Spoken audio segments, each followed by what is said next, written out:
అన్నదాత సుఖీభవ పథకం మూడవ విడత, అలాగే పీఎం కిసాన్ పథకం 22వ విడత నిధుల విడుదల తేదీలను ప్రభుత్వం తాజాగా ప్రకటించడం జరిగింది. అయితే ఈ 2 పథకాల కింద వచ్చేటువంటి నిధులు ఎప్పటినుంచి రైతుల ఖాతాలకు విడుదల కాబోతున్నాయి. అలాగే ముందుగా ఏ బ్యాంక్ అకౌంట్ కలిగినటువంటి రైతులకు జమ కావడం జరుగుతుంది. ఎంత నిధులనేటువంటివి విడుదల అవుతాయి. సో, వీటి కింద నిధులు పొందాలి అంటే ఎటువంటి అర్హతలు కలిగి ఉండాలి? ఆన్‌లైన్ స్టేటస్‌లో ఎలా చూపిచ్చాలి? ఈ వివరాలన్నిటి గురించి క్లియర్‌గా చెప్తాను. అండ్ దీంతో పాటుగా కొంతమంది రైతులకు మాత్రము ఒకేసారి రూ. 10,000 బ్యాంక్ ఖాతాలకైతే జమ చేయబోతున్నారు. అది ఎవరికి జమ చేస్తున్నారు అనే డీటెయిల్స్ గురించి కూడా మీకు చెప్తాను. వీడియోను తప్పకుండా ఎండ్ వరకు చూడండి. ఫైనల్‌గా మీకేమన్నా డౌట్ ఉన్నా సరే కామెంట్ సెక్షన్‌లో అడిగినట్లయితే నేను అక్కడ కూడా రెస్పాండ్ అయితే అవుతాను. లేదు అనుకుంటే టెలిగ్రామ్ ఛానెల్‌లో కూడా మీరు నాతో కాంటాక్ట్ అయితే అవ్వచ్చు. డిస్క్రిప్షన్‌లో లింక్ పెట్టినాను.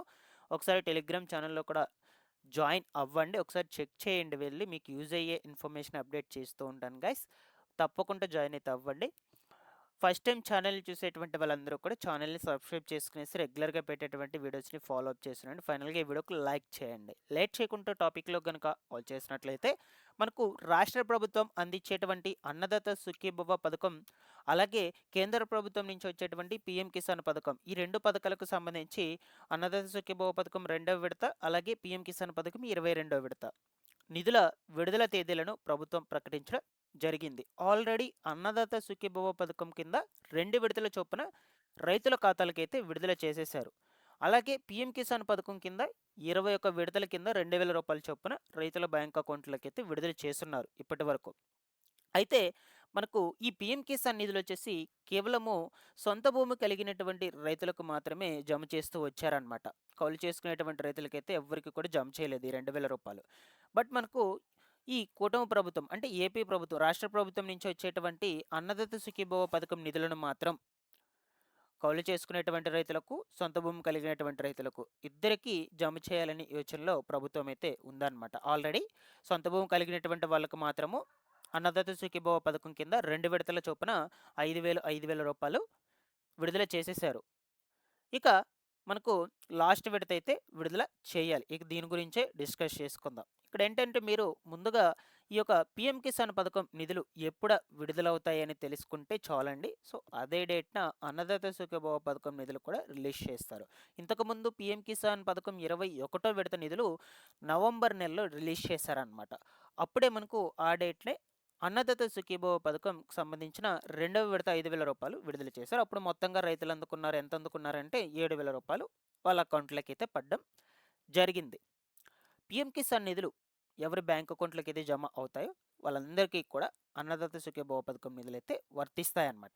బట్ కొంతమందికి ఎక్కడో రేర్ ఈ పీఎం కిసాన్ నిధులు జమ అవ్వటము, అలాగే అన్నదాత సుఖీభవ పథకం నిధులు జమ అవ్వకపోవడము. నెక్స్ట్ అలాగే అన్నదాత సుఖీభవ పథకం నిధులు జమ అవ్వడము, పీఎం కిసాన్ పథకం నిధులు జమ అవ్వకపోవడము ఇలా అయితే ఉందన్నమాట కొంతమందికి మాత్రము. ఇలా ఉన్నటువంటి వాళ్ళకు సంబంధించి ఏం చేస్తే డబ్బులు తిరిగి పడుతుందో మీకు చెప్తాను. ఇక ఈ పీఎం కిసాన్ నిధులొచ్చేసి మనకు ఎప్పుడు జమ అవుతాయి అంటే 22వ విడత నిధులు నెక్స్ట్ మంత్ అనగా ఫిబ్రవరి నెల 20, 21 ఆ 2 తేదీల్లో ఖచ్చితంగా రిలీజ్ చేసేస్తారనమాట. యాక్చువల్‌గా ఈ నెలలోనే రిలీజ్ చేయాలనైతే చూసారు. బట్ కుదరకపోవడంతో మనకు వచ్చే నెలలో 20, 21 ఆ 2 తేదీల్లో ఖచ్చితంగా పీఎం కిసాన్ 22వ విడత నిధులు రూ. 2,000 అయితే రైతుల బ్యాంక్ అకౌంట్‌లోకి రిలీజ్ చేయడం జరుగుతుంది. ఇక ఈ పీఎం కిసాన్ నిధులు పొందాలి అంటే మెయిన్‌గా మనకు స్టేటస్‌లో మీకు ఎటువంటి రిమార్క్ కూడా చూపించకూడదు. స్టేటస్ ఇక్కడ చెక్ చేసుకోవచ్చు మీరు. ఇది పీఎం కిసాన్‌కి సంబంధించిన వెబ్‌సైట్ అనమాట. నార్మల్‌గా చాలామందికి ఈకేవైసీ పెండింగ్ అని చూపించడం వల్ల అమౌంట్ అనేది అయితే పడకపోవచ్చు ఈ పీఎం కిసాన్‌కి సంబంధించి. అండ్ దాంతో పాటుగా బ్యాంక్ డీటెయిల్స్ సంగతి చూసుకున్నట్లయితే ఎన్‌పిసిఐ యాక్టివ్‌లో లేకపోవడము, అలాగే ఈకేవైసీ అప్డేట్ చేసుకోకపోవడము, అదర్‌కి బ్యాంక్ అకౌంట్‌కి లింక్ కాకపోవడము, ప్రాపర్‌గా ఇవన్నీ కూడా లేకపోవడం వల్ల మీకు అమౌంట్ అనేది పడకపోవచ్చు. మెయిన్ ఈ రీజన్స్ వల్లే పడవండి.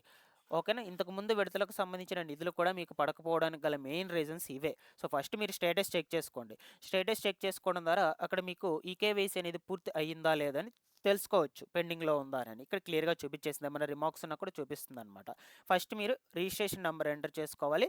దాని తర్వాత ఇక్కడ కనిపిస్తున్నటువంటి ఈ యొక్క లెటర్స్‌ను క్యాప్చా కోడ్ బాక్స్‌లో అయితే ఎంటర్ చేసుకొని గెట్ ఓటీపీ అని కొట్టినట్లయితే మీ ఆధార్‌కి లింక్ అయినటువంటి మొబైల్ నంబర్‌కు ఓటీపీ అయితే జనరేట్ అవుతుంది. ఆ ఓటీపీని ఎంటర్ చేసినట్లయితే మీకు అక్కడ స్టేటస్ చూపించేస్తుంది. సో, నా దగ్గర ఈ యొక్క రిజిస్ట్రేషన్ నంబర్ లేనందువల్లే మీకైతే చూపించలేకపోతున్నాను. మీకు గనక రిజిస్ట్రేషన్ నంబర్ ఉండి మీరు గనక చెక్ చేసుకోలేకపోయినట్లయితే మన టెలిగ్రామ్ ఛానెల్‌లో జాయిన్ అయ్యి అక్కడ మీ రిజిస్ట్రేషన్ నంబర్ పెట్టినట్లయితే నేను కూడా మీకు చెక్ చేసి చెప్తాననమాట. మీ యొక్క స్టేటస్‌ని మళ్ళా టెలిగ్రామ్ ఛానెల్‌లోనే అప్‌లోడ్ చేస్తాను. మీరు చెక్ చేసుకోవచ్చు. No problem. ఓకేనా? సో, ఇక్కడ మీకు రిజిస్ట్రేషన్ నంబర్ తెలియకపోయినట్లయితే నో యువర్ రిజిస్ట్రేషన్ నంబర్ మీద క్లిక్ చేసినట్లయితే దీని ద్వారా మీరు రిజిస్ట్రేషన్ నంబర్ తెలుసుకొని దాని తర్వాత చెక్ చేసుకునే అవకాశం అయితే ఉంటుందన్నమాట. మొబైల్ నంబరా లేదా ఆధార్ నంబర్‌తో రిజిస్ట్రేషన్ నంబర్ తెలుసుకోవచ్చు. ఇలాగ స్టేటస్ చెక్ చేసుకోండి ఫస్ట్. స్టేటస్ చెక్ చేసుకోవడం ద్వారా ఏం తెలుస్తుందంటే మీకు రిమార్క్స్ ఏమన్నా ఉన్నా సరే తెలుస్తుంది. వెంటనే మీరు వాటిని రెక్టిఫై చేసుకొని ఈ లోపల పెట్టుకున్నట్లయితే నిధులు విడుదల చేసిన వెంటనే డబ్బులనేది పడిపోవడం జరుగుతుంది. ఇలాగా పీఎం కిసాన్‌కి సంబంధించిన నిధులు జమ అయితే ఆటోమేటిక్‌గా అన్నదాత సుఖీభవ పథకానికి సంబంధించిన నిధులు జమ కావడం జరుగుతుంది. అలాగే మీరు స్టేటస్ చెక్ చేసుకోవడం ద్వారా ఇదివరకు నిధులు పెండింగ్‌లో ఉన్నా సరే దానికి సంబంధించిన రిమార్క్ కూడా చూపించేస్తుంది. అందువల్ల మీకు ఈ యొక్క ఆహ్, స్టేటస్ ఇది చెక్ చేసుకోమని చెప్తున్నాను. అండ్ దీంతో పాటుగా మీకు ఖచ్చితంగా రైతు గుర్తింపు కార్డు అంటే ఈ ఫార్మర్ ఐడీ రిజిస్ట్రేషన్ నంబర్ ఖచ్చితంగా ఉండాలన్నమాట. మీరు గనుక చేసుకోకుండా ఉన్నట్లయితే ఈ యొక్క వెబ్‌సైట్‌లోనే చేసుకోవచ్చు. లేదు తెలంగాణ అయితే సంబంధిత దగ్గరలో ఉన్నటువంటి సంబంధిత వ్యవసాయ కార్యాలయానికి వెళ్లి చెక్ చేసుకోండి. లేదు అనుకుంటే ఈ యొక్క ఏపీ వాళ్ళైనట్లయితే గ్రామ వార్డు సచివాలయానికి వెళ్లి అక్కడైతే చెక్ చేసుకోండి. No problem. చెక్ చేసుకొని ఈ ఫార్మర్ ఐడీ రిజిస్ట్రేషన్ నంబర్ అయితే చేపించుకోండి. తప్పకుండా అది ఉండాలన్నమాట ఇప్పుడు మనకు. అది ఉంటేనే పీఎం కిసాన్ పథకం నిధులు అనేటువంటివి రిలీజ్ అవుతాయి. పీఎం కిసాన్ పథకం నిధులు రిలీజ్ అయితేనే ఈ యొక్క అన్నదాత సుఖీభవ పథకం నిధులు ఆటోమేటిక్‌గా రిలీజ్ అవుతాయి. మీ యొక్క బ్యాంక్ అకౌంట్‌లోకి జమ కావడం జరుగుతుంది. ఓకేనా? సో, ఫైనల్‌గా వచ్చేసి పీఎం కిసాన్ నిధులొచ్చేసి నెక్స్ట్ మంత్ 20 లేదా 21 తారీఖులో ఖచ్చితంగా రిలీజ్ అవుతాయి. నేను మీకు అప్డేట్ అయితే ఇస్తూనే ఉంటాను ఎప్పటికప్పుడు. ఇక అన్నదాత సుఖీభవ పథకం నిధులు కూడా సేమ్ అదే డేట్‌నైతే రిలీజ్ అవుతాయండి. మీరు కూడా అన్నదాత సుఖీభవ పథకం నిధులు ఇంకా పడకపోయినట్లయితే ఒకసారి స్టేటస్ చెక్ చేసుకోండి. ఇక్కడ చెక్ స్టేటస్ అనే ఆప్షన్ ఉంది కదా! చెక్ స్టేటస్ అనే ఆప్షన్ మీద క్లిక్ చేయగానే ఆధార్ నంబర్ ఎంటర్ చేసుకొని ఎంటర్ క్యాప్చా అని కొట్టినట్లయితే సెర్చ్ అనే ఆప్షన్ మీద క్లిక్ చేసినట్లయితే మీకు స్టేటస్ అనేది ఇలాగ చూపించడం జరుగుతుంది. ఓకేనా? సో, ఇందులో మీకు క్లియర్‌గా కనిపిస్తుంది. ఇది మనకు 2 విడతలకు సంబంధించిన అమౌంట్స్ అయితే పడిపోయినాయి వీళ్ళకి. ఇక్కడ మీరు క్లియర్‌గా అబ్జర్వ్ చేయొచ్చు. ఇక థర్డ్ విడత పడాలి కాబట్టి అప్పుడు కూడా జనరేట్ అవుతుంది ఇక్కడ. ఇక్కడ స్టేటస్ దగ్గర ఎలిజిబుల్ అని ఉండాలండి. రిమార్క్స్ దగ్గర ఈకేవైసీ కంప్లీటెడ్ అని అయితే ఉండాలండి. కొంతమందికి రిమార్క్స్ దగ్గర ఈకేవైసీ నాట్ కంప్లీటెడ్ అని అయితే ఉంటుంది. స్టేటస్ దగ్గర ఇనెలిజిబుల్ అని అయితే ఉంటుందన్నమాట. ఇలా ఎవరికైనా ఉన్నట్లయితే మీకు ఈ యొక్క అమౌంట్ పడదు. అప్పుడు మీరు ఈకేవైసీ అప్డేట్ చేసుకుంటేనే ఇక్కడ ఈకేవైసీ కంప్లీటెడ్ అని అయితే చూపిస్తుంది. అండ్ బ్యాంక్ పేమెంట్ స్టేటస్ దగ్గర మీ యొక్క బ్యాంక్ డీటెయిల్స్ సంబంధించి ఇనాక్టివ్ అని చూపించే ఛాన్స్ అయితే కూడా ఉండొచ్చనమాట. అంటే బ్యాంక్ డీటెయిల్స్‌కు ప్రాపర్‌గా ఏమి లేకపోవడం వల్ల, ఎన్‌పీసీఐ లింక్ లేకపోవడం వల్ల, బ్యాంక్ అకౌంట్ అనేది పనిచేయకపోవడం వల్ల, ఈకేవైసీ పెండింగ్‌లో ఉండడం వల్ల, ఈ డీటెయిల్స్ వల్ల కూడా మీకు ఇక్కడ ఇనాక్టివ్ అని చూపించే ఛాన్స్ అయితే ఉండొచ్చు. అందువల్ల మీకు స్టేటస్ చెక్ చేసుకోమంటున్నాను. ఇదివరకు విడుదలకు సంబంధించి పెండింగ్‌లో ఉన్నా సరే స్టేటస్ చెక్ చేసుకోవడం ద్వారా దాన్ని బట్టి మీకు తెలుసుకోవచ్చు. ఎందువల్ల పెండింగ్‌లో ఉంది. దాన్ని బట్టి మీరు రిమార్క్‌ని రెక్టిఫై చేసుకున్నట్లయితే అమౌంట్ అనేది తిరిగి జమ కావడం జరుగుతుంది. చాలామంది అంటున్నారు మేము గ్రీవెన్స్ రైజ్ చేసుకోవాలి. గ్రీవెన్స్ ఆప్షన్ ఇంకా ఇవ్వలేదని. ఒకసారి మీరు స్టేటస్ చెక్ చేసుకోండి. దాన్ని బట్టి మీరు కమెంట్‌లో పెట్టినట్లయితే గ్రీవెన్స్ పెట్టుకోవాలా లేదా అని నేను మీకు క్లియర్‌గా చెప్తాను గైస్. ఫైనల్‌గా వచ్చేసి 2 పథకాల నిధులొచ్చేసి నెక్స్ట్ మంత్ అయితే రిలీజ్ చేయబోతున్నారు. నేను మీకు ఎప్పటికప్పుడు అప్డేట్ అనేది అయితే అందజేస్తూ ఉంటాను. Thanks for watching this one. రెగ్యులర్‌గా ఫాలో అప్ చేస్తుండండి.